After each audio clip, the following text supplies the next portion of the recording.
Hello, Global Theater. My name is Jerry Fielka. Today is December 13, 2023. We want to thank Rob Grant and his amazing podcast, I'm Probably Wrong About Everything. It's an honor and a pleasure to be here with Steven Sea. Where are you calling in from, Steven? I'm down in Wellington. That's cool. That's New Zealand, right? Yeah. What's the best thing for a human being? Best thing for a human being? Probably balance. Balance? I never get that word. That's amazing. What's your favorite? Not like balance like a seesaw. More like a spinning top. Spinning top. No, not like, even more like a spirit level. Balance like a spirit level. Spirit level, Level? Yeah, like like a water level. Water level. Yeah, sort of balance. I like that. Okay. What's your favorite form of information, how it comes into you? My current my favorite form of information now is books.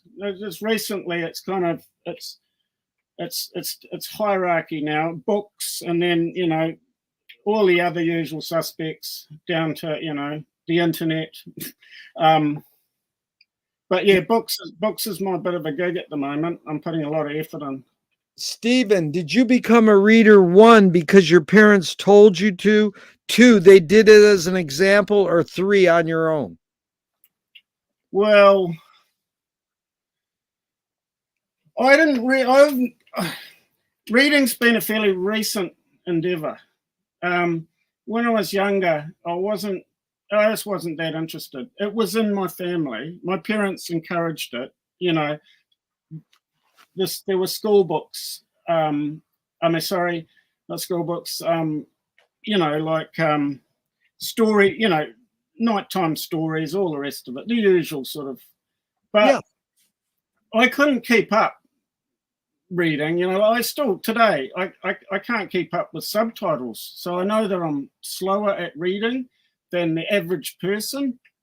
And I had my older brother who was a total bookworm, so I spent a lot of time trying to, he's only a bit older than me, so we were kind of peers, and so I used to get a bit pissed off with books. It's like I wanted to do fun stuff, and there's my brother reading a book, so I'd be like trying to distract him. What's his career? What's your brother's career? My brother is a linguist. He speaks fluent Japanese. He's studied Japanese culture, etc. Why do you think humans collect or gather information? Go back a bit about the books, because it's quite a big deal at the moment for me. So what happened was, how my parents got me into books proper was, my dad, he had this book. It's called South Sea Vagabonds by a guy called Johnny Ray, and we lived in a place, an island in New Zealand called Waiheke Island. It's not far out from the big city Auckland, and it's a kind of a bit of a hippie sort of mecca, and but this Johnny Ray lived across the bay, so I could see his boat, and so there was this big, he was, this mysterious character, Johnny Ray. The people knew of him as a legend, and anyway, there's this book, and eventually I read that book, and it led me to, I read about another, 10 books, kind of sailing related books, but just that sort of connection, that reading a book and real and having a real physical connection with what I was reading, kind of got, it started the ball rolling. Now I'm reading stuff that's like, I've probably read another 10 books. I've nearly run out of ways to count how many books I've read. I've run out of fingers and toes. So I'm about to go over about 20 books. But the last books I've been reading have been more to do with more scientific, and quite difficult. And so and what I'm basically trying to do is inoculate myself from, you know, internet addiction and stuff like that. That's good to hear. That's healthy. So why do you think humans collect or gather information? Well, we're a biological system, you know. All biological systems gather and collect information, you know, like it's just what we are. We're an animal. You think it's more innate or more invented to collect information? Yeah. Like, but I kind of like. I see what you say. It's kind of like the there's a separation between what we innately do and what we've learned to do. Yeah, like I think that the collecting, using technology to collect and arrange and manage information, these technologies that we're using, you know, like written word, audio recording, all the rest of that, it's, I suspect it's to do with our we just like to gas bag and gossip and sort of figure out where we fit, where our status sits, you know, like am I good with these people, you know? And I know I'm constantly trying to learn stuff, so I've got some shit to talk about. you know, like now, for example, you know, like I wouldn't like to show up with nothing to say. So really good. Yeah, I would love to have a podcast where we say absolutely nothing. But listen, this is really good. I'm glad you're here, Steven. And what do you think thoughts create emotions? They create resentments. I know you can keep an emotion alive by constantly thinking about the thing that caused it in the first place. But it's emotions are a pretty powerful force, you know. Like I'd kind of, yeah. I mean, just like looking at reading a book creates emotions, and I guess that's thinking. I mean, like reading a novel will create a lot of emotions, and yeah, I guess it's entering through, you know, the outside in kind of thing. You could, very good. Do you fill in the blank? I don't know what I think until I bounce it around a bit. Dance it around? Bounce it around till I bounce it around. It's you know, like I'll use well, you know, I use technology. I'll use technology to figure out, you know, to consolidate my thought into knowledge. That's good. It's more knowledge than just thought for me. Consolidate it into knowledge. That's good. And McLuhan says, I don't know what I think until I say it. Joan Didion says, I don't know what I think until I write it. So can humans think without language? I think that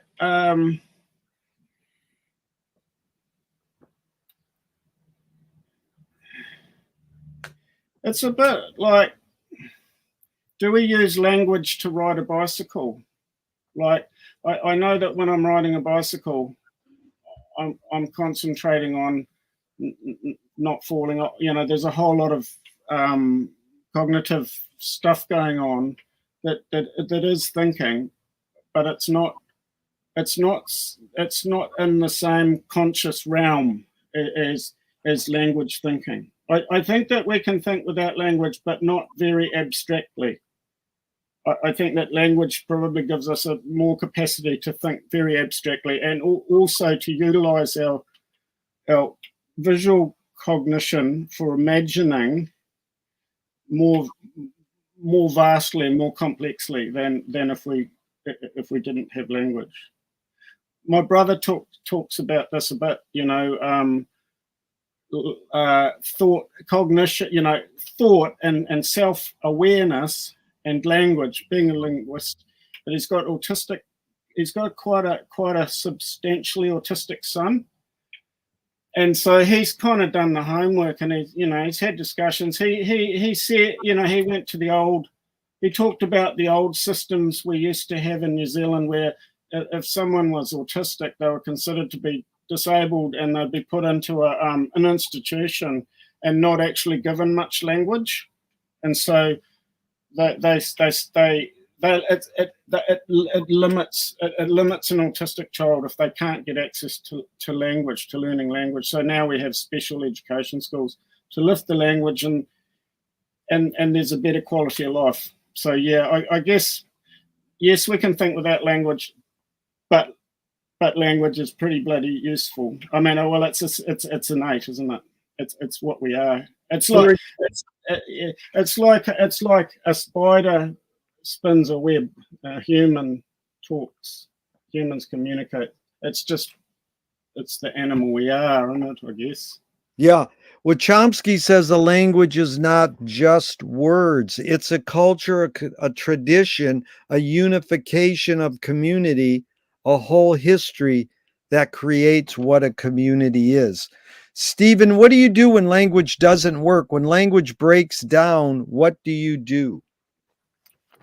Ooh, that's a biggie. I'm not. I've been just prior to COVID hitting, I went to India, and I wanted to go to the shipwrecking beach where they wreck the ships on the beach, and so to get there, I had to go and buy a train ticket in Mumbai, and so I go into this train station, and and I have this guy sort of sidles up to me. He's looking to do the big scam, the long scam, and so he's helping me to try to buy this train ticket, and the whole thing was just incredibly complex, and like I had to fill out a form because I'm a foreigner, so I have to fill out a form, and show my passport and stuff to catch a train, and the form's in Hindi, and so I've got this guy who's got, limited literacy helping me with this form, and he's running around borrowing a pen, and the whole thing, it happened, but it was more linguistically challenging, because I could sort of tell what's going on, because we're similar, culturally, we're not that far, European, British, etc. I sort of got it, I know the guy at the train station was writing in this form with his right hand, and he was driving his right hand with his left hand. So he's obviously this left-handed guy that couldn't use his left hand for cultural reasons. So it's sort of language broken down, it was all just culturally different things, but the language was there. For it to be totally broken down, I think I've come close at times where language is nearly broken down, and that is when there's a catastrophic situation going down, I'm in a state of total trauma, and that is when language is breaking down. And in hindsight, what I think is it's just meditation, basically, breathing, getting some oxygen into the brain, getting that brain again. It's strategy. It's getting back to that's sort of shit. Breathing. Okay, your observations of humans in general, are we more thinking beings or more feeling beings? Well, so this book I've been reading recently is about consciousness, and this guy has convincingly described feelings as consciousness by definition. So anything we feel, we are conscious of. That is what a feeling is. It's consciousness, where we feel conscious. Thinking comes in many forms. It comes in and cognitive thought. It comes in as I was saying before, riding a bicycle, like just coping with riding a bicycle, although that's conscious. I think what I'm trying to say is I have some sort of clue. Like, so my mind is a bit polluted with books at the moment, but I've picked out some clues, basically, that tell me that there's a lot of thinking going on that we're unconscious of. A lot of unconscious thinking is going on. I know that when I wake up in the morning. I've been dreaming. I'm not conscious of a lot of it. I'm conscious of little spikes in the dreams. So I don't know how much thinking we do in relation to feeling. I know how much feeling we do. I don't know how much thinking we do. So I can't really answer. I don't know. It's like, that's good. That's good, Stephen. You don't have to answer the question, and you really sussed that out, and you anticipated a question coming up, and you must have ESP. But first, 2 questions from Alan Turing in the 50s. 1, is thinking a function of the soul?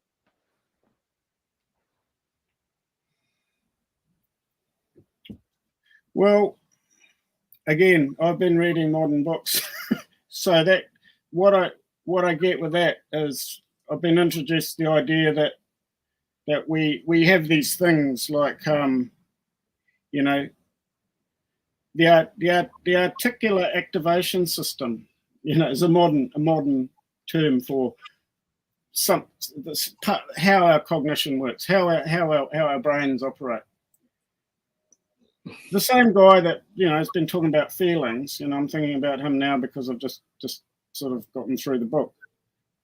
And he seems to think that the seat of consciousness is in a place called the Mesopotame Tangentum, which is a word I put quite a lot of effort into memorizing.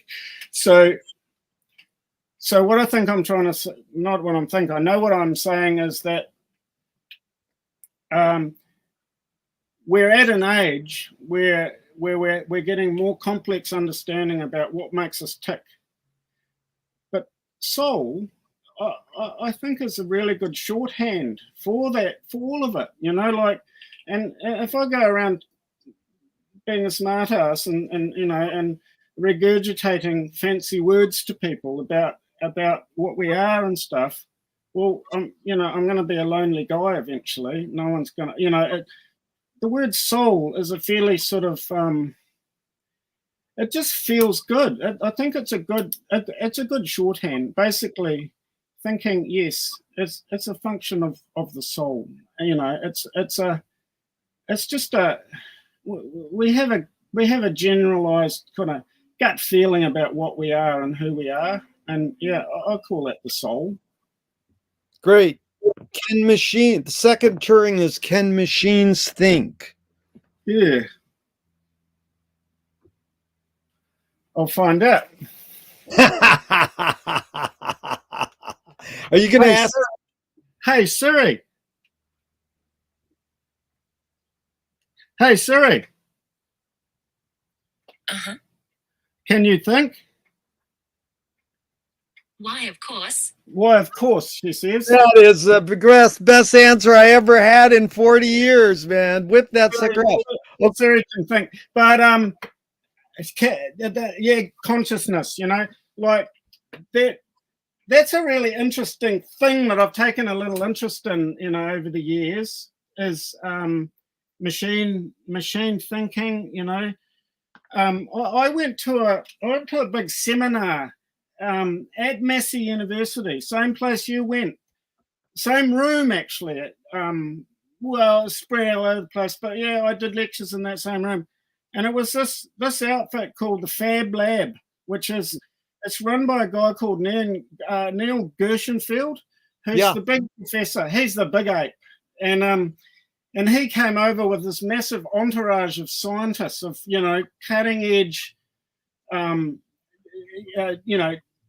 machine scientists. They're like and they had a guy there who like the MIT has written programming language for biology, so that and they're talking about releasing it to sort of like the hobbyist, you know. So we're not quite there, got a bit way to go, but just the idea of programming biology, in other words, making biological machines. And Yeah. there was a guy who's the specialist in that field. He put up this big map of a cell. You know, it's a big sort of graphics of a cell, and it had a yeast cell. And explain this is the simplest. We deal with yeast cells because they're the simplest. And he goes. And he starts to go, oh, we know what this and this does, but there's this big area in the yeast cell, and we call it dark matter. In other words, we know shit about biology yet, but we're heading in that direction, you know. It's good. That's as far as it's machines, like just mechanical machinery, like yeah. it's quite good to think, like, you know, there's a coffee machine, like this phone can calculate, you know, that's what it did, it calculated. But I've got a coffee machine over in the end of the frame over there, that can feel, you know, like it can feel temperature. It's got a thermostat. Wow. Well, so you know, it's basically there's food for thought in that question. A lot. Lots. That's Captain Beefheart said the stars are matter, we are matter, but it doesn't matter. So I like that you brought up dark matter. Steven, do you more pursue happiness or more pursue meaning? Well, I think like doing acts of charity is a sort of meaningful thing. Happiness is a bit like I don't know. Meaningfulness seems a bit more weighty than happy seems a bit floaty. So, and also I think that it makes me happy to do meaningful things. Yeah. Well, I got it from Viktor Frankl. His books, he says, happiness tends to not last, meaning tends to last. Oh, yeah. So here's the question you anticipated. Does the brain more detect consciousness or create it? Is consciousness there like boiling away and we're more so detecting it or more so creating it? Well, we detect it in other people. So we're definitely detecting consciousness around us, other animals. Well, especially us humans, because we're communicating. We're sort of like so we have strong. I think we have strong. Definitely have strong senses for other people, but very powerful person detecting and other people's empathy, I guess. So we definitely have detectors in us for other people. I think that what I've been learning and sort of, you know, from some of it my own intuition, but others reading about is that we sort of have to create reality. Like we have to create our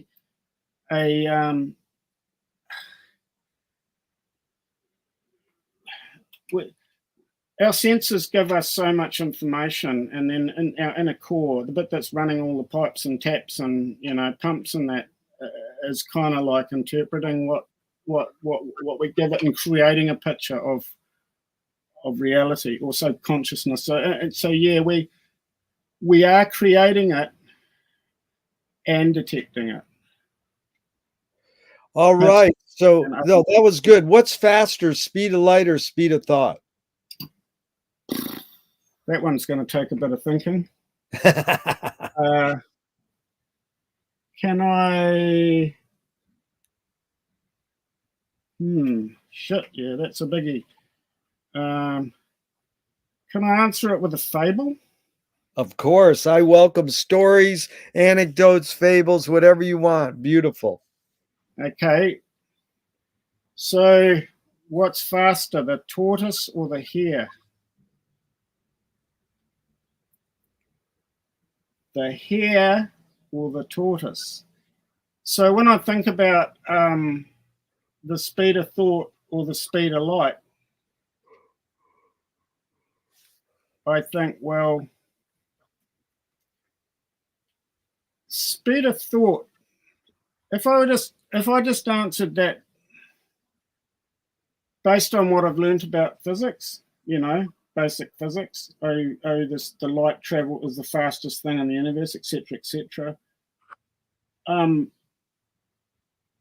probably be wrong. But then if I say that thought is faster than light, I'd probably be wrong. I think the answer is that it's about context. Like, so if you run light through a cloud, it's going to slow down. And I think there's actually there's an experiment somewhere I read somewhere on the internet about running light through a sodium cloud at the right temperature, and it slows down to something like 400 miles an hour, which is pretty slow. 400 miles an hour. Light can travel at 400 miles an hour, depending on its context. So yeah, I would say that light can be faster than thought, but it also can't be as well. It's one of them. I think that question is a real, again, it's a good question because it involves a bit of thinking. Beautiful, Stephen. It's like John Cage would say to that question. That's a very good question. I wouldn't want to ruin it with an answer. So here's Audre Lorde, the poet. You can't dismantle the master's house using the master's tools. Yvonne Rainer responded and said, you can if you expose the tools. What new tool do you suggest? Well,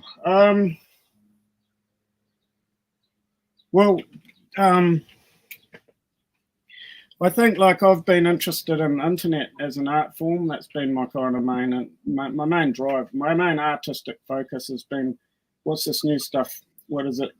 How can you break it, etc., etc. And so I got interested in a few years ago. I got interested in the experiment. What are they called? Not the. My brain's a bit addled today. I don't think I slept well. Anyway, I'll get there. We'll get there. And I'm talking to a television screen. So let me recompose that answer. I think that the master is the internet. Okay. So the metaphor is for the internet. So I'm thinking about a tool to expose and disrupt the workings of the internet. So Jodi.org are the people who I looked at, who did that like about 20 years ago, before the internet got as complex as it is now.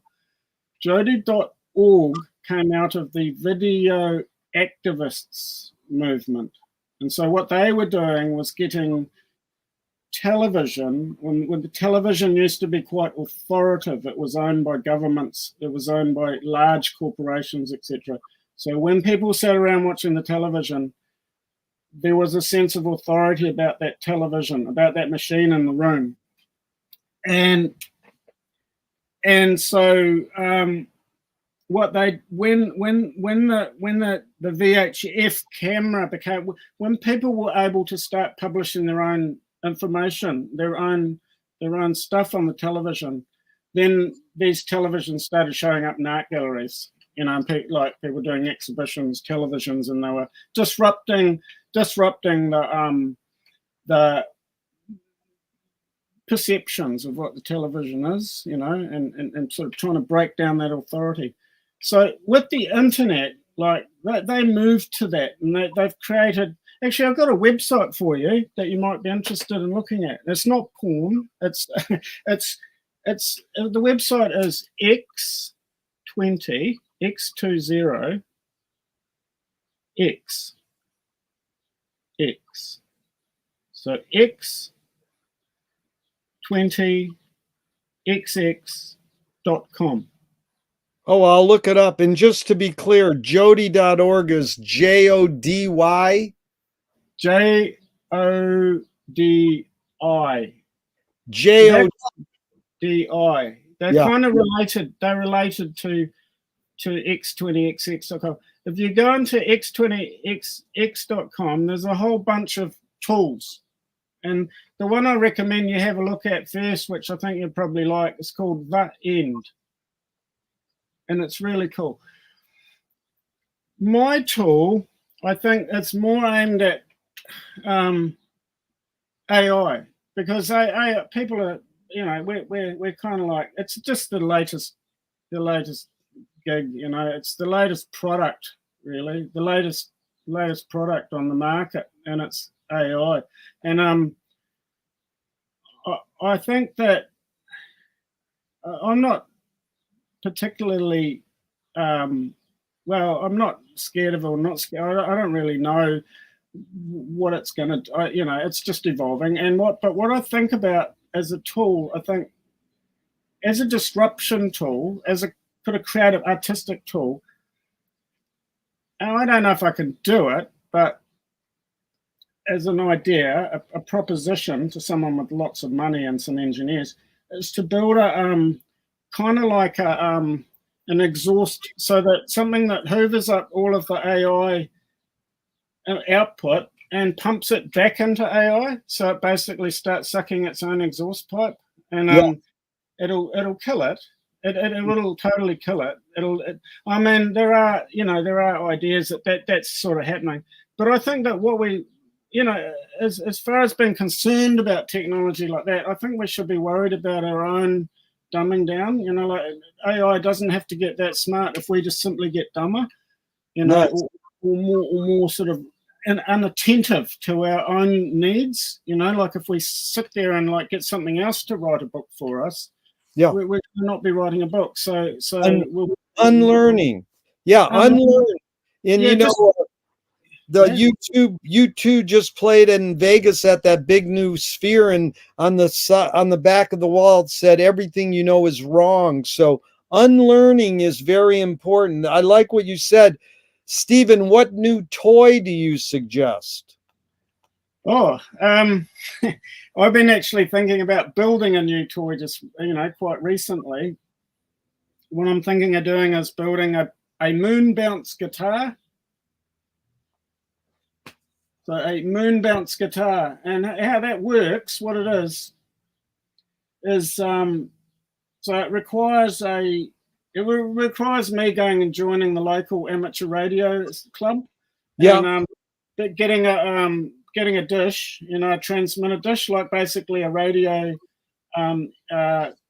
telescope. So it's the same sort of thing as a TV dish, except I want to try and get a big one when one comes on cheap.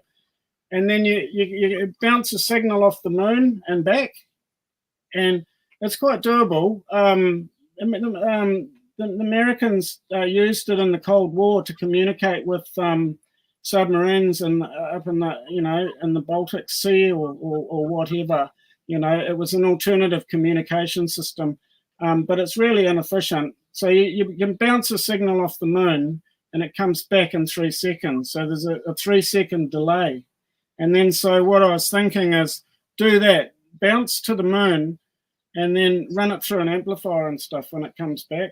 Maybe a synthesizer actually, so that you can kind of jam with the moon. You'd start to build up a bit of a 3-second delay, and so it's like you and the moon kind of thing, jamming. So that'd be my. I like that a lot. That's a beautiful idea. I hope that gets made. Keep me posted. Okay, Steven, what do you worry about when you go to bed at night? Where I live, like I collect my own water, and I'm not on a municipal water supply. So sometimes I hear the pump fire up and I go, oh, is that a leaky pipe? And then I'll go and suss that out. Everything's good. Go to sleep. But I'm more worried about waking up in the night worrying about something, like in the early hours. Yeah. That's the thing it's like, what's going on here? Why have I woken up? What's wrong? And sometimes I'm worried about shit. I've got something important to do tomorrow. I need the sleep, but I'm waking up. Like I had that when I was trying to learn to drive buses, you know, and yeah, so I don't know. Yeah, I value sleep hygiene, you know, but what can you do? If you wake up worrying about shit, you wake up worrying about shit. It's that. That's it. It's like deal with it. So McLuhan learned from Ezra Pound, the poet, that artists are the antenna of the race. They're broadcasting and detecting the hidden psychic effects of our inventions so we might learn how to cope with what we don't like about our inventions. So I ask you, Stephen, the question Marshall probed his whole career. Why do we ignore the hidden psychic effects of our inventions, even though the artists are broadcasting them to us? That's an interesting one. I mean, I read Marshall McLuhan's book, Understanding Media, and I also read Eric McLuhan's book, Laws of Media. And I noticed that early on in the 60s with Understanding Media, Marshall McLuhan used to talk about artists as these people who you know, who are the antenna of the race. But when it got later, a decade or so later, when Eric wrote his book, you know, he's more talking about serious artists, you know. So I think that you know, interpretation of what an artist does is part of it. I think that like broadcasting the hidden psychic effects of technology is a specialist type of art. I mean, it's a specialization. It's almost kind of like magicianship, you know. I think that it's about like the video activists, you know, that type of thing. I'm not saying that like you know, like the surrealists and stuff were kind of doing, you know, like there's loads of different artists who do it. I think, but that question I think is it's comes back to just what the animal we are, you know. That's the animal we are. Like, so we don't want to deal with too much, you know. Well, no, we don't want to. We can't. Like, we just can't deal with too much reality.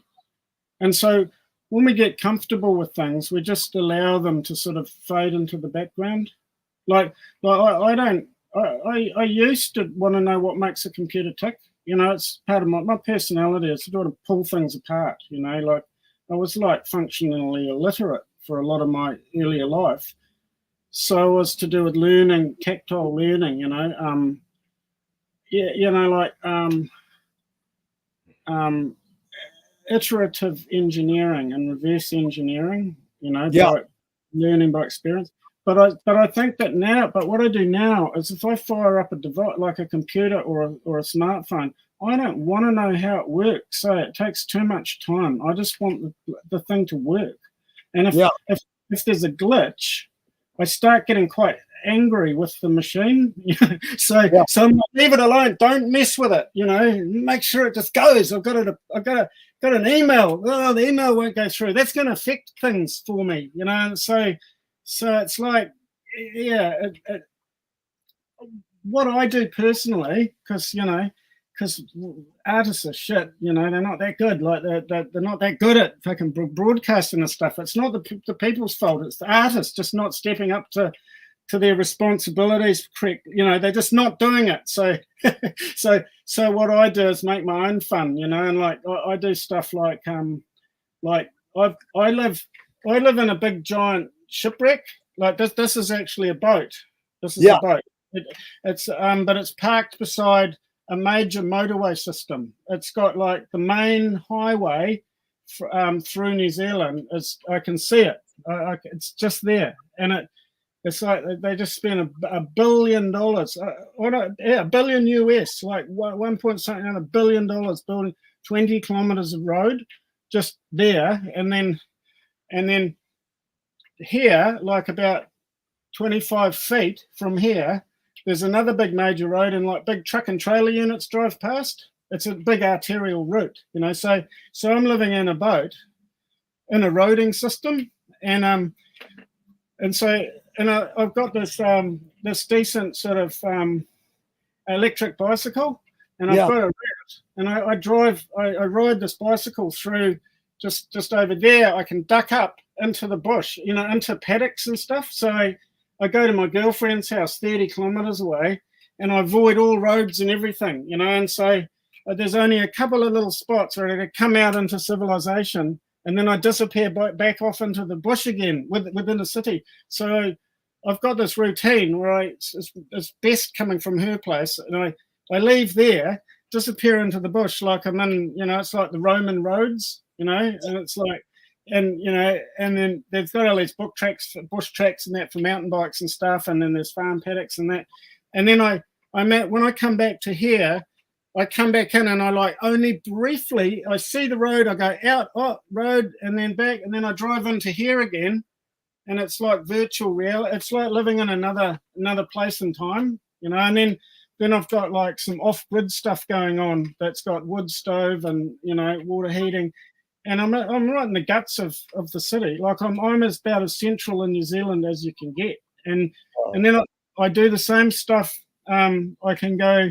I've got this little yacht, a sailing yacht, and I can sort of duck into that and then disappear off out into like the wilderness, and it's just out there. And there's like, you see like there's a migrating route of whales goes past, and there's like giant albatross and stuff. And I can disappear out to there.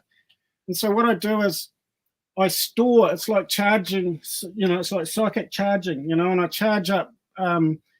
This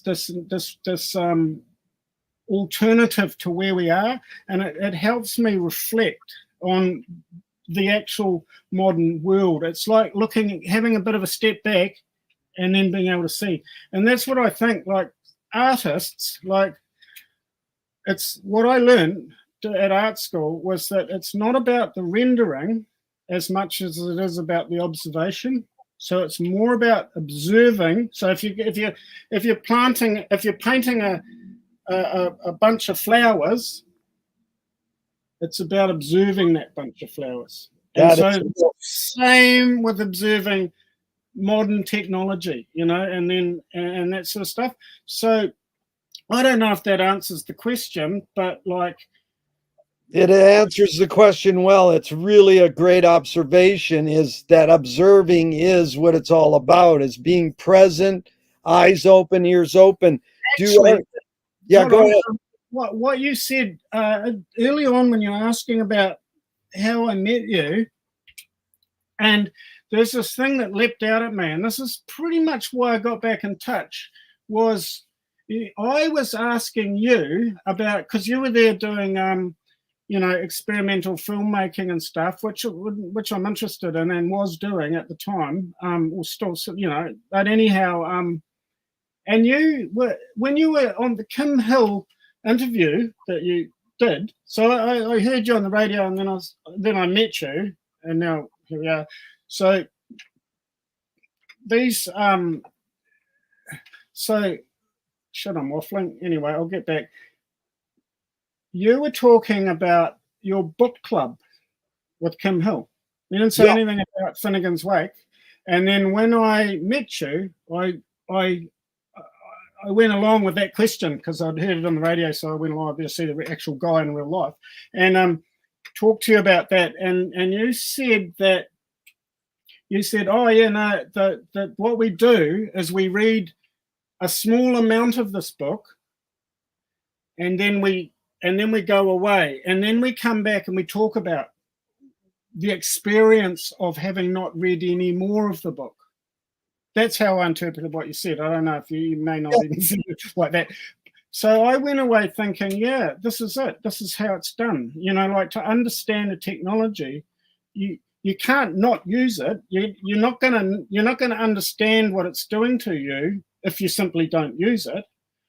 But if you use a bit of it and then reflect on how it affects you, the sort of the vacuum it creates by not using it, sort of actively not using, is kind of what you were talking about. And I've sort of adapted that to a lot of stuff. That's how we use the internet.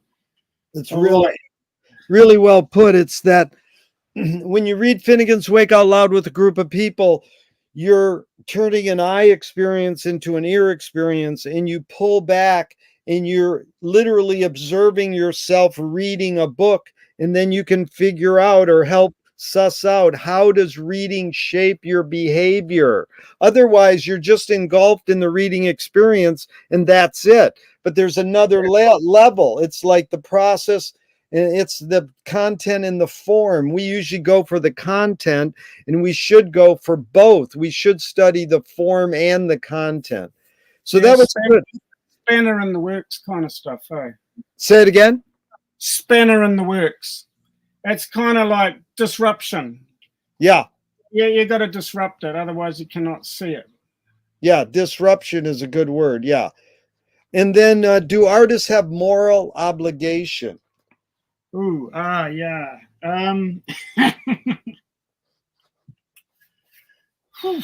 That's kind of like, we could get into some woke territory here. There, when I was in going to art school, I went to New Zealand's most least prestigious art school. It was in a place called Whangarei in the north, and it's a Polynesian, it's a Maori kind of it's warmer climate. So for hundreds of years, it's been it's where Maori people are. It's a so the art school is predominantly Polynesian.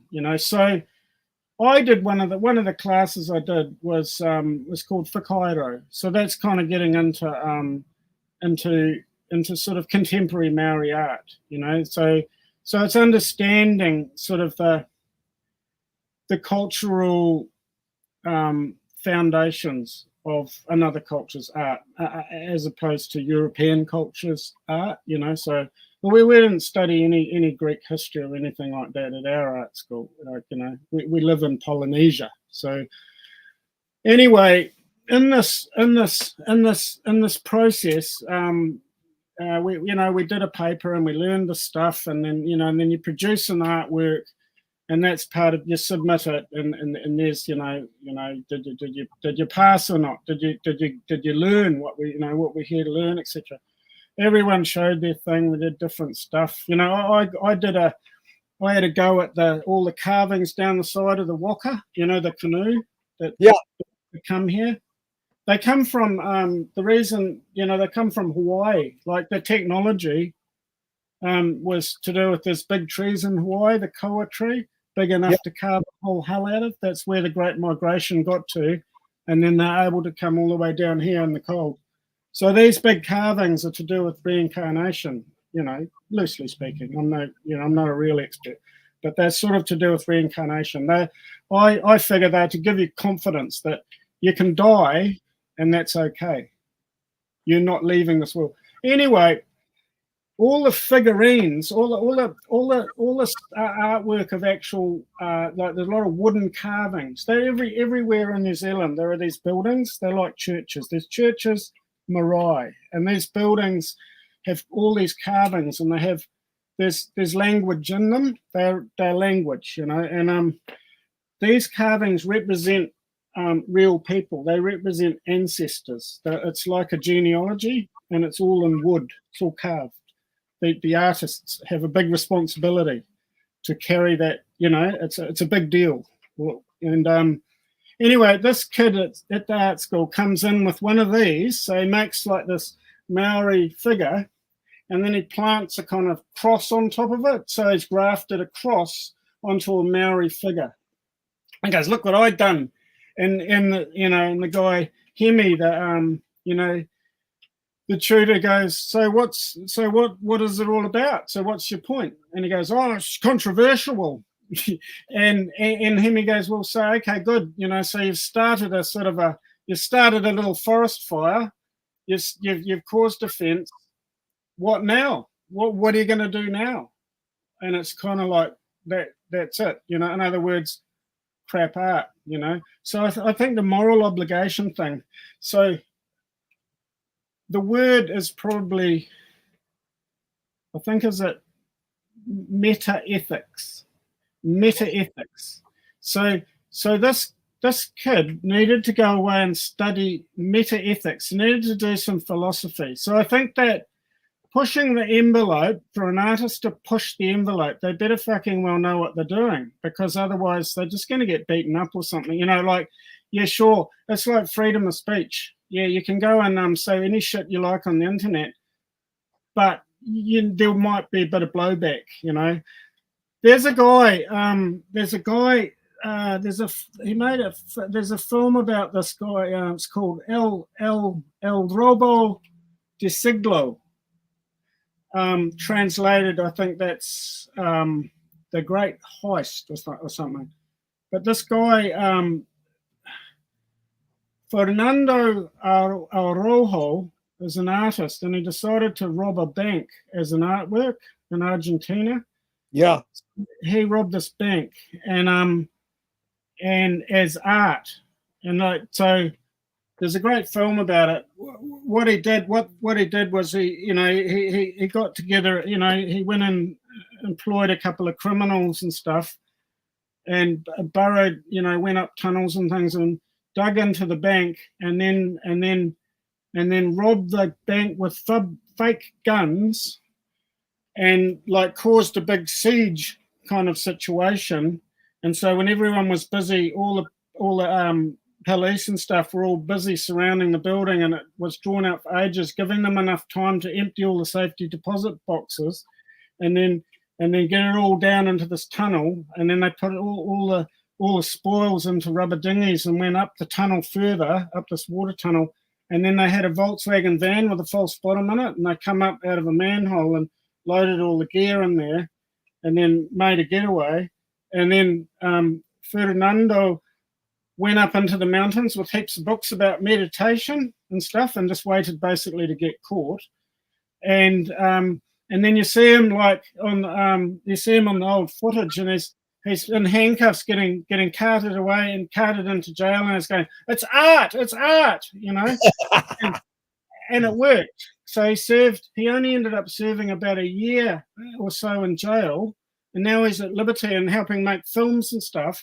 And they kept the $20 million. Like, the money was never recovered, and he's doing okay. So it's kind of like he played the morality card really well, like, say, he goes, and obviously in that Argentinian society, and his art was good enough, to get away with it, and he got a dispensation, he's an artist, so cut him some slack, But I think you've got to be a really good artist, to push moral boundaries. It's a responsibility, and yeah. So, well, your question is like, yeah, amazing story. Yeah. How do you spell Fernando's last name? Do you know? Aroujo.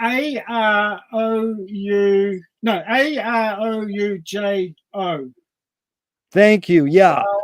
I like that. That was really well described. I think that artists are morally obliged. Well, the artist's license should be revoked if the artist isn't pushing some kind of moral parameter. Yeah. And we're only talking more contemporary Western society, of course. Like, I mean, shit, like the Japanese artists, they make amazing ceramics for having a cup of tea. They do a really good cup of tea. I wouldn't want them to push that too hard. Yeah. Well, this is Tony Conrad said, the job of the artist is to break rules before they're made. Break the laws before they're even made. But I have two art quotes that I'd love to hear your reactions to, Steven. One is Mike Kelly. Art is making your problems other people's problems. Well, that's certainly what I'm doing. I've got one fucking huge mess. Like, if I get really sick or die, I don't know how I'm going to tidy up this shit I've created here. Like, I mean, I do stuff like I quite like doing large scale abstract impressionist painting for, not for a large audience, just because what if someone comes around? I better have done something, because I've got to justify my laziness, lifestyle. But I can't be bothered trying to find an art gallery to put it in. I just, I just can't be. It's just too much hassle, like. So I'm building like my own, so I do a big painting and then I got to build some sort of structure for it to live in, outside. So it's like there's the big painting. Now I got to build a big building for it. So it becomes like a painting sculpture, and it's another person's problem, definitely. Yeah. And as I say, I kind of play that immoral, lazy bum card. Like, no, I can't do that work because I'm inflicted with artness, or something like that. So yeah, I couldn't agree more. It is, but yeah. Well, here's the other, relatively speaking. really well put. Here's the other art quote. Fanny Howe, she's a poet. The point of art is to show people that life is worth living by showing that it isn't. Yeah, kind of. The point of worth living and showing it isn't. It, kind of the other way around, but yeah, me, I don't know. I don't know what she means. I do kind of get it. Like, I mean, so a lot of what I do is like, it's not entirely for myself, but mainly it is in the sense that it's about trying to build. I think like Brian Eno's my go-to place for finding out what an artist is. Brian Eno does these lectures. Brian Eno goes around and does the circuits, and he talks about what's an artist. He goes, we're all artists. Like, we all make artistic decisions every day, all the time. We decide whether to get a haircut, whether not to get a haircut, whether to dye it blue, whether to, leave it looking like you don't care. So we all have this thing. I have a little bit of a hyper need to arrange my environment so that I feel that life's worth living.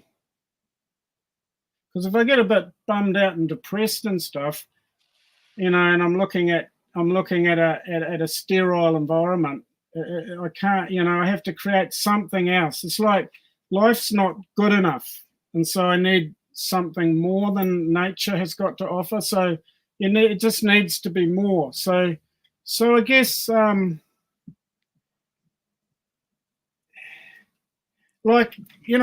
sometimes like I'll do a piece of artwork and I'll be in a good space, and I'll do like I don't know what, it could be a wood carving, it could be an oil painting, it's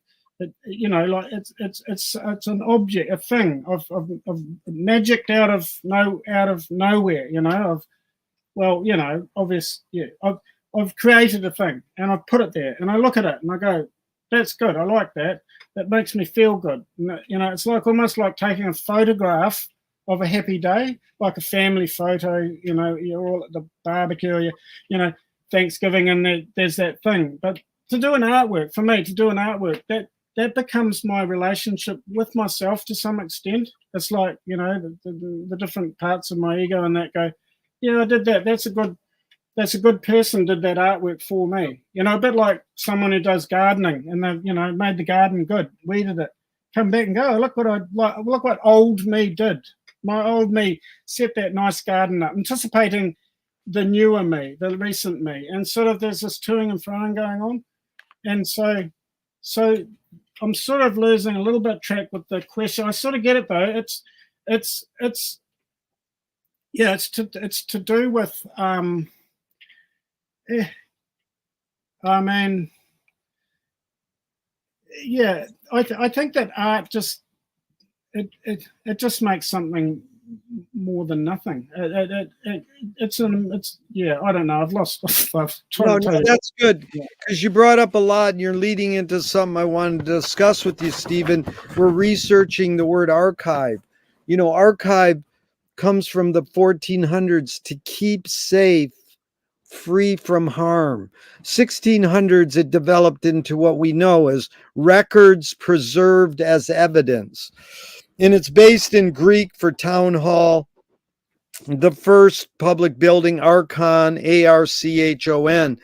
But, the Eastern philosophy says, be here now, live in the moment. And William Lewis said, the artists live in the present and write a detailed history of the future.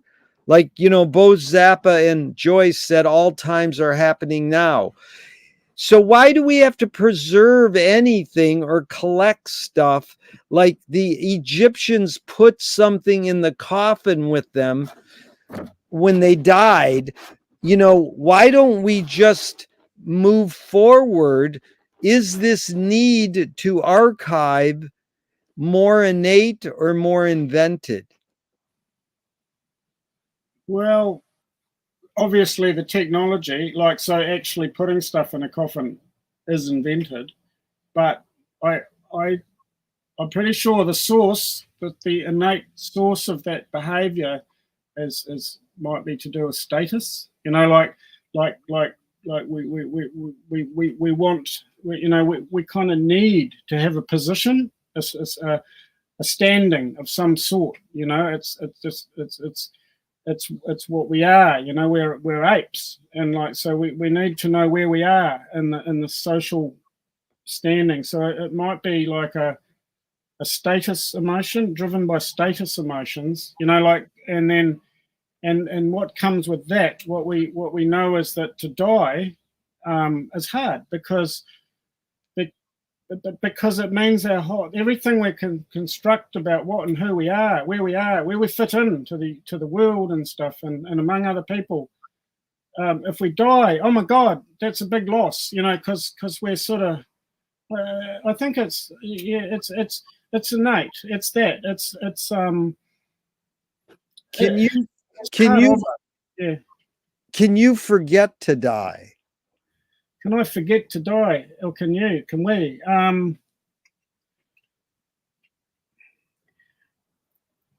I kind of forget that I'm going to die quite a lot. I forget that's a reality. It's probably a good idea to forget to die. I think maybe meditation is an attempt to try to do that, to just kind of chill and let it go, let all that sense of status go. Like the fact we move through life and we become, I'm becoming less useful, I'm gradually starting to get the first signs of wearing out, and I notice when I interact with people that the younger people are sort of they just see us an old guy. But in my mind, I see a young guy, but they see an old guy. And sort of as I go, it's like I'm going to have to relinquish a lot of my hypothesis. My idea about who I am and stuff like that is going to go. But to do, there's this sense of I want to be useful, and so to do archiving, to leave some essence of what I was. I'm back to your old question, but to get there, it's quite powerful. It's quite important. I don't have any big archiving plan, and I'm not really that. I'm trying to maintain the status of a lazy bum artist, so I don't really need, it won't help me to sort of be too important kind of thing. I'm sort of under the radar a bit, but I think it's tied up to that fear, not fear of dying, but that difficulty at coming to terms with the reality of that. And so what if you die? What if you die soon? Who's going to do what with your art? Do you have any plan for your archive? Your girlfriend or your brother or your family or somebody? I've got a daughter, and what I think will happen is most of it will get. It really comes down to the quality of my artwork. Like I've got a friend who's a really good ceramics artist, and he's done all the stuff. He's spent decades now marketing, doing all the correct professional artist stuff. We've had these conversations. Like, his art is going to be, it's ceramics. It'll be here in 3,000 years. It won't have changed in 3,000 years. It could end up getting turfed, and it will still be there for archaeologists to find. And it means a lot to him. Like, it means quite a bit, and that's part of his artistic decisions, is for that potential archiving and for it to be dug like the Egyptians. And us, we are the same as Egyptians, same animal. So there's something in us that's driving that.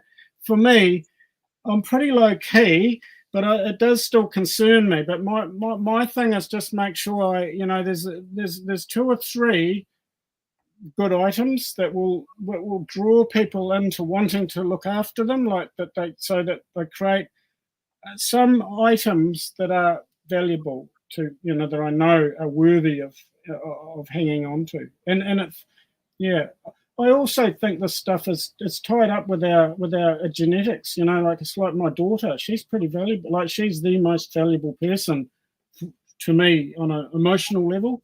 So it's sort of the same thing. And I've got friends who don't have children, and they do direct that same drive, the same as the sort of the kinship type of drive that goes into their sort of their output. I have a friend who's a doctor, and you can see that a lot of her sort of caring of other people, and that's all part of the same thing. So I think that it's like you see people. Some people get a puppy, and that's doing the same thing. So I think I could waffle. So I won't. No, that was good, Stephen, because Hollis Frampton, the experimental filmmakers, said narrative is born among the animal necessities of the spirit because we're waiting to die. And I interviewed an artist yesterday, and he says we have an innate fear of death. So it's an amazing thing what you tackled in describing your need or want to archive, in the essence of what archiving is in the human condition. But this is what I just learned from Norman Klein, who talks about how the modernists tear things down, and now we want to retrofit our mistakes. He wrote a book called History of Forgetting, and his hero was Baudelaire, the French man who said, if you try to make a statement long, deep, and rich, it will age very fast. If you try to only own the day you're talking, it will last forever. What does that mean to you? Because I'm just now exploring what Baudelaire said, and I can read it again if you like. I think I sort of picked a bit of that out. Is it a bit like sort of what's the word?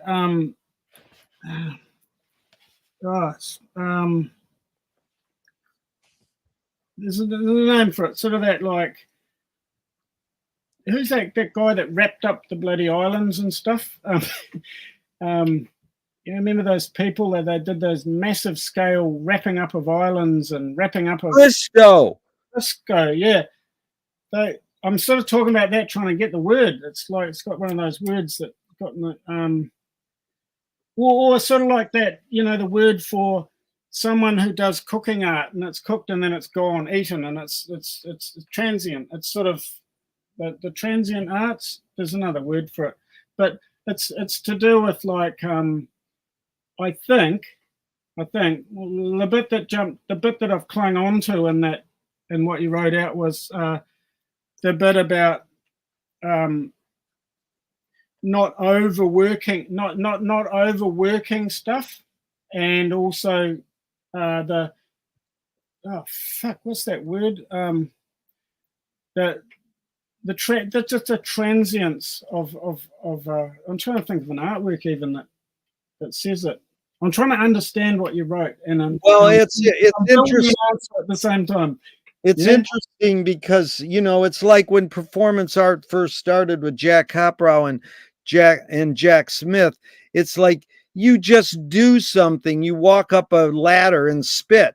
That's it. There's no document of it. It's here. Right, it's right. like, Yeah. David, I get it. So, yeah, not like Christo, because Christo, the artwork was the drawing diagrams of the event. So that was the tangible art that paid for the next artwork. yeah, So but it would age and dissolve. Quite a different thing. You're talking about earth art, where you do a sculpture of dirt in the water, and then the water washes it away. That's called earth art. But same as someone cooking dinner. Same as a person cooking a dinner. There's the art. There's the thing. And people take photographs of it. Hey, look at my dinner. And people go, that's stupid doing a photograph of that. But no, it's actually capturing an event that's in process, an artwork that's happening. It's like David Lee Roth said, here today, gone later today. That's a good one. I like that one. Okay, so are you more afraid of new ideas or more afraid of old ideas?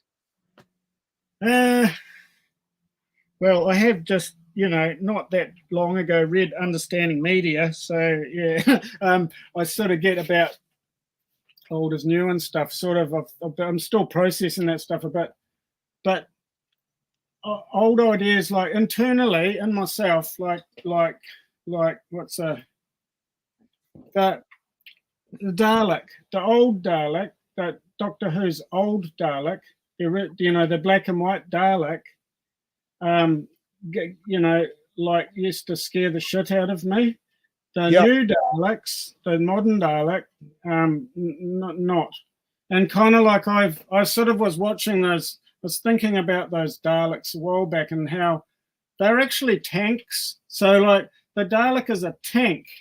It's like this. It's like a gun. It's an armament with a gun, and you can't see a human. Like, and the way it talks, like, oh, there's no human being in there.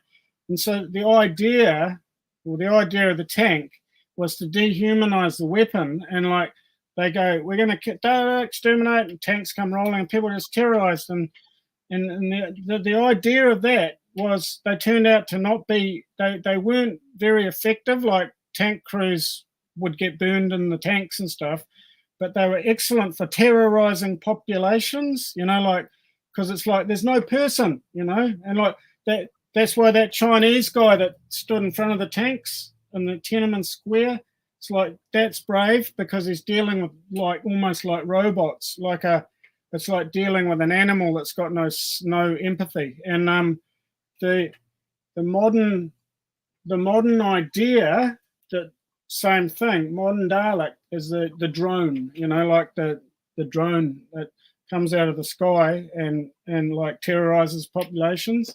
And again, it's like it's not autonomous, it's driven by a human who doesn't want to kill necessarily. Well, we hope they've got the same feelings as us. It's a new idea. I'm more mature now, so I can handle new ideas more than I used to. When I was young, when the early Daleks was there, I was scared of going up the hallway to use the toilet in the dark. I was terrified. Sometimes I'd run, use the toilet, and then run back to the lounge, because I just didn't have the maturity to sort of like assess the full situation. Like I was like, could be anything in the hallway in the dark. I don't know what.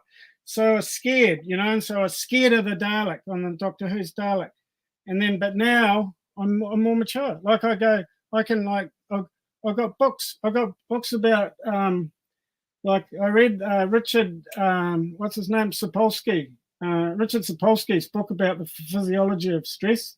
So like I know what some of what's going on in my guts, so I'm not so freaked out of like if I get a gut ache or so, so I just have a more broad understanding and I'm more able to contextualize an idea. So if someone comes up with an idea now and I go, oh, I don't know if that's a good thing to do or not a good thing to do. Like that guy that went and robbed the bank. Like if an artist comes to me now and goes, oh, that's a good idea, we're going to rob a bank, it'll be a great performance art.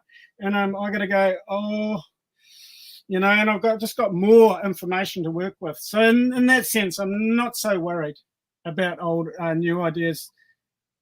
Good, Steven. Can you conjure up your earliest memory ever, or one of them? Yeah. I got this one that works. Still seems to work. It's getting a bit rusty, but I've got one. I know it was my first day at kindergarten, and so there's a few little flashes of bits of kindergarten when I was about 4, early childhood education. But this one was my first day. I know it's my first day because I remember, there's little flashes, little like snippets of memories that were like, there was one that was like, there's a teacher, and there was my mum was still there as a teacher, and then there was like a board, and they had name tags on, and there was my name tag, and the teacher, made the effort to say, this is your name tag, and this is what you'll do with it. You'll put it here, and then we have this tracing paper, and you can come along and trace your name on the tracing paper. So, and so I remember my name printed out, and I don't remember actually tracing anything, but I know that was my first day at kindergarten, because why else would there? I mean, I may be wrong, but is memory more a curse or more a blessing? Yeah, well, I don't want to make any value judgments on that one, because biological creature and that. But I know that I've learned that there are several types of memory. Like there isn't a memory. There's not a memory. Like there's memories that are really linked up to our self-identity. So those are like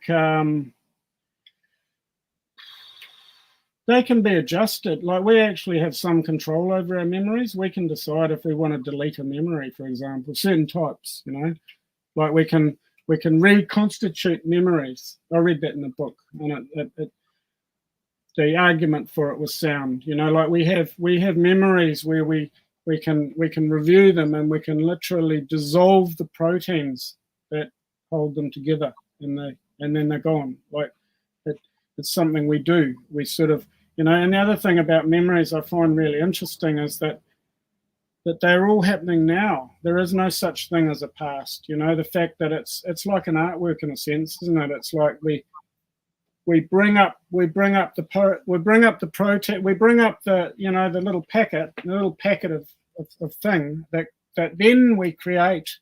We bring up the memory, so it's a little bit of material, a little bit of biology, and then we create a visual image of it, or a calculation. It might be that thing was that volume. That bucket was 20 liters bucket full of, and so we bring the thing up, we do all the stuff with it, and then we create and essentially like an artwork in our mind that is the thing. And so there's that, and then also we have memories that will create emotions. So that's, I guess that's what PTSD is all about, getting triggered. Like when people they start to poo their pants at a certain situation. Like it's there's an energy involved in it, and we're not conscious of those memories. The unconscious memories. So. Well, that's good, Steven. Yeah, you covered it well. Yeah, it's just it's not something I think that I'd want to put a value judgment on. I just think memory is an ongoing issue, and it's like you got to like deal with. That's pure McLuhan. It's called suspended judgment. You don't have a point. Understanding is not having a point of view. It's both a curse and a blessing, and it's a bigger picture. It's like getting the big picture pattern recognition, comprehensive awareness. You really articulated it well. Could you tell me someone within your immediate family and then someone outside your immediate family, just briefly, who had an impact on you, kind of like a role model, and what specifically was that impact? Well, in my immediate family, it would have to be my older brother. I got a What did couple of you get? What did you mainly get from your older brother? my older brother. So what we we were allies and sparring partners and and peers. Like we're basically me and my older brother, and to some extent my younger brother. It was we're within, like, there's our parents and there's us, and we're sort of negotiating the resources, fun times, etc. But what used to happen is every so often we would just both have a meltdown and start grabbing it, and just fighting, like we'd just go, and there'd be this, like, and I remember, like, at some point we're doing this, we're going, and I was trying to maneuver his head and bang it on something or do something, and he went, no, we're done. Like, it was like a very specific kind of time. It's went, no, we're done. We're not doing this. And he wouldn't fight back. And it was like, whoa, this is I don't have and so it's like a bit of a rung up the ladder, and a rung up the ladder of growing up. So, nice. That's you had an epiphany, like, or kind of, yeah. It was like an epiphany, but it was, again, like, back to memory stuff. Something, something changed emotionally, because I was put in a position. He said, look, dude, younger brother, you have to find a way to do things differently with all that energy, Chill out. It's grow up time. It's time to grow up. Now outside your immediate family, same question. Oh, outside of my immediate family, I've got quite a few, quite powerful. Name one, and what did you get from them? Okay, we'll take this guy, Dave Ray. No relation to Johnny Ray, who I talked about earlier, who wrote the book, the New Zealand icon. This guy lived in the same bay in a boat. Dave, I remember when I first met Dave Ray, he was a friend of the family's, and we arrived on this island, and it was like everyone's hippies. It's a hippie mecca. Well, it was, till it got too expensive. But Dave Ray is like, showing all the lads how to sharpen knives properly and stuff, and he's building this boat out of without using rulers, and he's like an artisan who did wood turning and sold his stuff at the markets to make a living, and had all these children, so it was like he kind of also had like a whole bunch of kids. We all sort of just melded together, but he was this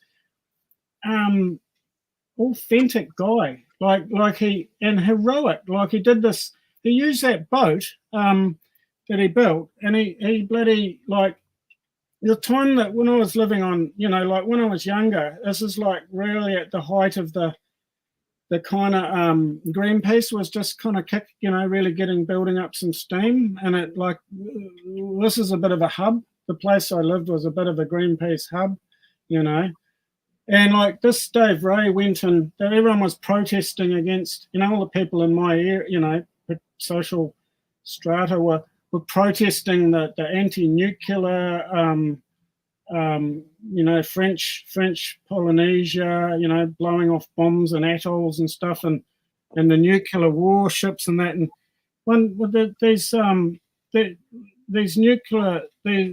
the American battleship came in once, and Dave Ray goes up with this boat. It's his house. It's a small sort of homemade sort of house. And he goes ramming it into the side of the warship, and he's going, get that fucking dirty thing out of here, and that. And they did. Like, they've never been, the nuclear fleet's never been back. I don't actually totally see it. I don't see that stuff the same. So it's not like, that wasn't really the effect, like Dave Ray went out on one of the, when they blew up, when the Rainbow Warrior was bombed in Auckland Harbour, that there was a whole fleet of small Greenpeace boats ready to go. That's why the Rainbow Warrior came here. But Dave ended up he was on one of these boats. It's quite big, sort of like a small kind of sailing ship thing, but he ended up crossing swords with another man over a woman on the boat, so had to hop off, So I think what he taught me in his life was just authenticity. Like he was just him, and this is the things he did, his imperfection, and it's helped me to just cut myself some slack, I can change, like he changed his views over things, like. Did your parents raise you a particular religion? My parents were hippies, but they were quite conservative hippies, like, I'll just get it.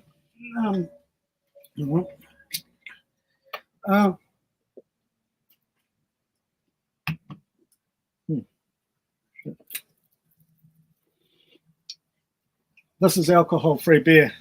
I've been sober. Yeah. I've been sober 30 years. Yeah. No, my parents were kind of conservative sort of hippies. Like they did the craft markets and stuff like that, and like so there wasn't any, like, they were young and they were like grooving. Like I was born in the mid 60s and stuff. And we had friends like Dave Ray, that sort of thing. But there was a sort of conservativeness in the house, like, and it was, and also like in the 70s, late 70s, New Zealand, it was a Christian country, like, and there's Maori, and and there were these sort of like, like half the population come from poverty in Ireland and Scotland and that, and they were like, and then the other half were these like my dad's side of the family, which were like Ulster Scots, and they came with actual wealth. Like my grandmother, my dad's mother, her cousin was Massey. He was the Prime Minister who took us into the First World War, and that's what that university is named after, where you came, Massey University. So like there was a sort of a quite a different, there was a culture there. It was most certainly not religious. It was there's a sort of ruthlessness about the Ulster Scots, I think a lot of American presidents were Ulster Scots, so none there. And also there was they were kind of like, there were a lot of black sheeps. Like my great granddad lived on houseboats and stuff when he was in his 20s. He lived to 100 and, and drank himself to death in the end. But so there was that. But then my mother's side of the family, there was it was more sort of overtly kind of religious principles and things. So they're there, but I didn't go to church or anything, but it was totally, like, in fact, our legal system's based on Christianity, a lot of it. Yeah, Stephen, I got two more questions and then we got to close out, but I will schedule a part 2 because we only got through about 10 questions and I usually get through 40, and it's all good. You're really articulate. You're making my neurons fire up because and I learned a lot. So the next question is, do you pray? Well, interesting question that. Yeah, if I have to. So I like I say, I'm 30 years sober. So like, yeah, generally speaking, people don't get sober unless they kind of have to. And so I did a little bit of the 12 steps. I did about 3 years earnest 12-step doing. So that involves like the serenity prayer. Yeah. And stuff. And it also involves becoming a little bit open to open to change. Maybe I might not have it all correct, that sort of thing. So I have found like with the serenity prayer, like it's kind of it's an entry. You can't really go to an AA meeting and not say the serenity prayer at the beginning and at the end, unless you want to be a real dickhead. It's not gonna be much point even going at all if you're not going to do that. And I have found it quite useful because, like, for me, as soon as I say the word God at the same, it's like it sort of, whatever was causing me all the angst and stuff in the first place that drew me to resort to that, it kind of like fuses it out or something. It's like God, and it's like, that's not me, and then there's the follow-up, the sort of the I don't know what you call it, philosophy, or the wisdom that comes, whatever the stuff that follows it. But just to say that word God, it's like it's counter to who I think I am. So it shuts up whatever part of me is stressing out about something, So yeah, like in that sense. And there's also a kind of a follow-on to that stuff. Like, so the serenity prayer, it's to do with selfness. The whole business is about selflessness, which we aren't. None of us are. But trying to intend to be a bit selfless, trying to make an effort to sort of just get the hell out the way. And so that's so a form of prayer, another form of prayer I've done. I mean, I'm pretty lapsed on any of that, but it would be something like, I remember there was this idea that you go if you're feeling, if you want to make yourself feel a bit happier, add a bit more meaning, go and pay someone else's expired parking meter. Do something anonymously that's good for someone. Do something for someone else, expecting nothing in return, and doing it anonymously so you don't get any payoff. That's what I think praying is. It's just it's just doing good and internally, because you're doing. And also I've used prayer extensions to man. Like I once was when nearly died. I've done this more than once, but this time I had a technology, and it was, I rolled a yacht. I was by myself, and I was like about 50 miles off the coast, and a sort of a cyclone came down, and sort of unexpected, quite heavy duty sea. And I was in this boat. It's quite a small yacht. And the boat rolled, I ended up, I was just knackered because I'd been out there battling this thing for a long time, and then sleep or anything like that. But I got in a situation where the boat rolled upside down, and I was like just holding on. So I was holding on to a yacht, and it's in the sea. Went upside down. I came back up and like scrambled back onto the deck and stuff. And and there's blood kind of splattered, like something had hooked. Yeah, it was just a total utter catastrophe, and I was by myself, and so like I did everything that I know to do, and part of ocean sailing is a psychological thing, like stress stuff, managing, doing it. But it got to a point, I had another knockdown when I was in it, and so I decided I had an EPIB, emergency locator beacon. So I fired this thing off, and it was a shitty old thing. Like, I'd bought it secondhand for $50 or something, and it's like, fuck, I actually needed it, and I fired it off because I knew I was in the shit. Like, I was in very big trouble. Like, I couldn't control the boat. There was broken bits of rigging, and I could see that all it would take is a window to blow out, and I'm dead. Like, I was that close. Like, death was right there immediately.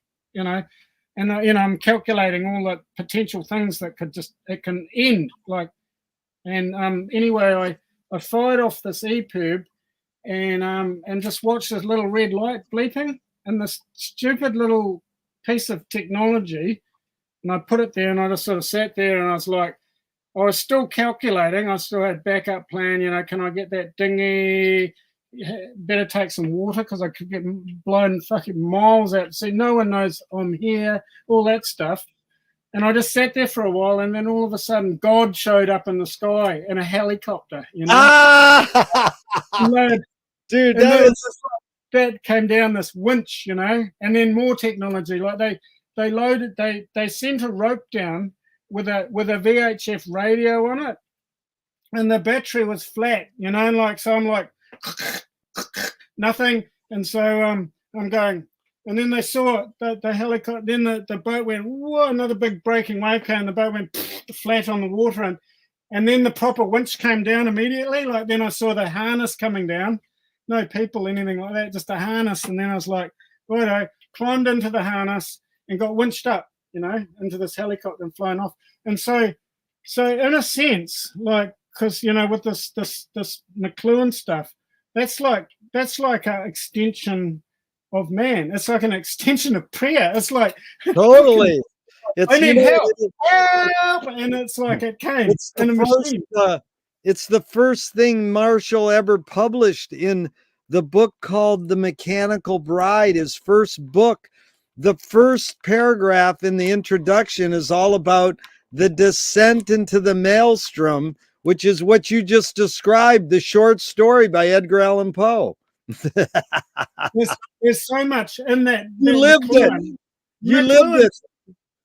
Yeah, well, I sort of still do. Like, it's not ending. Like, man, that's what I think about art. Who needs a gallery, eh? When you can just like be in it. Like it's like what I've been reading about the way that we produce, the way that we deal with reality is that we have a hypothesis, and we're constantly updating the hypothesis.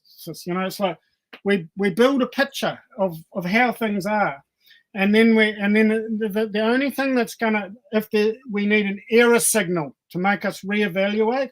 That's why our technology, we get so used to it, but there's no error signal, you know, until you go to start your computer and it doesn't go, or if the screen starts flashing at you, error signal, error, oh my God, I can't use the computer.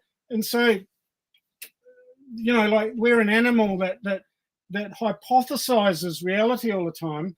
And when stuff like, when a catastrophic event happens, when something goes really hairy, like you go, fucking hell, didn't see that one coming, then the thinking sharpens up, everything changes, and then the brain kicks right into action.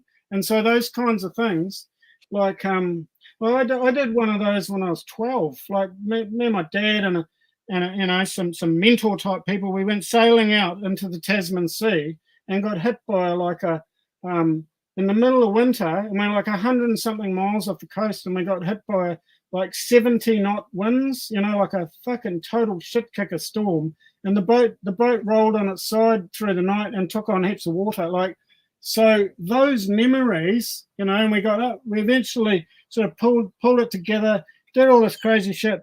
There's 12, and those memories are just solid. Like, they, you know, like, and I've been back up there, like, about, so that was when I was 12. When I was about 20, I went on this other sort of really 20-year-old expedition. We took a trimarane, you know, designed in California. This guy Piver, who was a aeroplane designer, designed this fucking, like, they're like airplanes. You might have seen them, you know, the three pontoon boats. Well, let's hold on, Stephen. Let's hold that for part 2, because I just have to run on an appointment right now. I'm sorry, I have to go. I'll work up some creative. I'll figure out a way to explain some of that stuff a little bit more concisely. Dude, you've done a great job. I'm all for. No, you're good. You're good. I'm all for storytelling and anecdotes, and you're really good. You're a wordsmith. I thank you for your time and energy, Stephen, and I'm going to hit the end broadcast button, but I do hope we'll plan a part 2 probably in June, and I really look forward to continuing. Thank you so much. I'll try and get the camera working properly next time, so there's a bit of it worked great. Thank you so much. Thank you. See you later.